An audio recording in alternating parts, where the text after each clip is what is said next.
زندگی میں کسی بھی انسان کو اتنا قریب مت کرو کہ وہ آپ کو معمولی سمجھنے لگے۔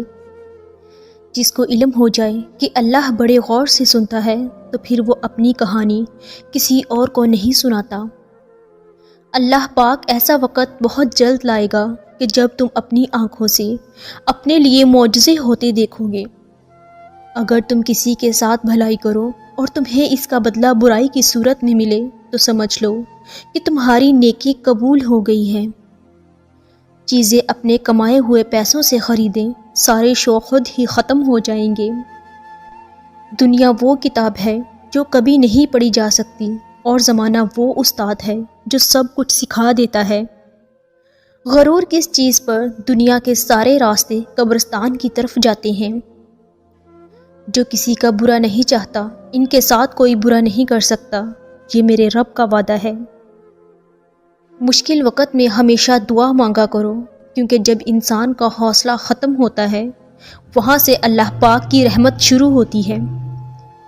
زندگی ایسے جیو کہ کوئی ہنسے تو تمہاری وجہ سے ہنسے، تم پر نہیں، اور کوئی روئے تو تمہارے لیے روئے، تمہاری وجہ سے نہیں۔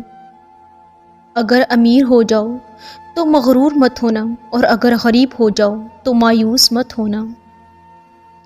حقیقت تو یہ ہے کہ تم جلد ملنے والی دنیا سے محبت کرتے ہو اور آخرت کو چھوڑ دیتے ہو۔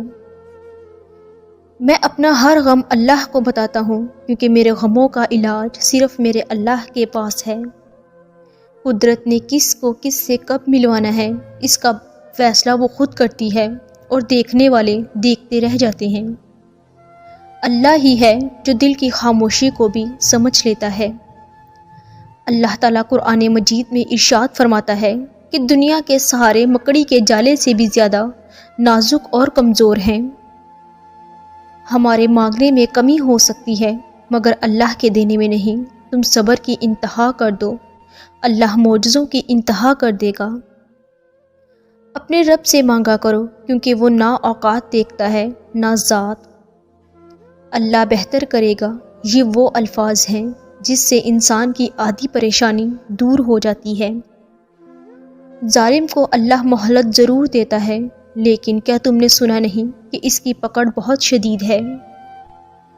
وہ اللہ ہی تو ہے جو دل کی خاموشی کو بھی سمجھ لیتا ہے۔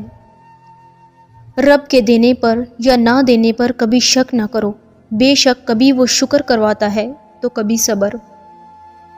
لوگوں پر 3 احسان کرو، نفع نہیں دے سکتے تو نقصان نہ کرو، خوش نہیں کر سکتے تو رنجیدہ نہ کرو، تعریف نہیں کر سکتے تو برائی نہ کرو۔ فائدہ اللہ تعالیٰ کی طرف سے ہے، اور نقصان انسان کے اپنے ہی بدعمالی کی وجہ سے ہوتا ہے۔ کسی کا دل توڑنے سے پہلے سوچ لو کہ تم بھی دل رکھتے ہو، اور جب دل ٹوٹتا ہے تو اس کی آواز کسی کو سنائی نہیں دیتی۔ ایسا انسان جو آپ کا دوست ہو اور پیٹھ پیچھے آپ کے خلاف چالیں چلتا ہو، وہ دوست کی شکل میں ایک سانپ کی ماند ہے جو آپ کو کسی بھی وقت ڈس سکتا ہے۔ ہمیشہ لالچی انسان سے دور رہیں، چاہے آپ کا دوست ہو یا آپ کا رشتہ دار، کیونکہ لالچ ایک بری بلا ہے۔ جو انسان لالچ میں پڑ سکتا ہے تو وہ رشتوں کی پہچان کو بھول جاتا ہے۔ وہ آپ کو نقصان پہنچانے کے لیے کسی بھی حد تک گر سکتا ہے، اس لیے لالچی انسان سے دور رہیں۔ ایسا انسان جو ہر وقت آپ کے کام میں مداخلت کرتا ہو اور آپ کو آگے بڑھنے سے روکتا ہو، ایسے انسان سے بھی دور رہیں، کیونکہ وہ آپ کو ترقی کرتا ہوا نہیں دیکھ پاتا، اس لیے آپ کے ہر کام میں مداخلت کرتا ہے اور آپ کو کسی اور کام میں لگانے کی کوشش کرتا ہے۔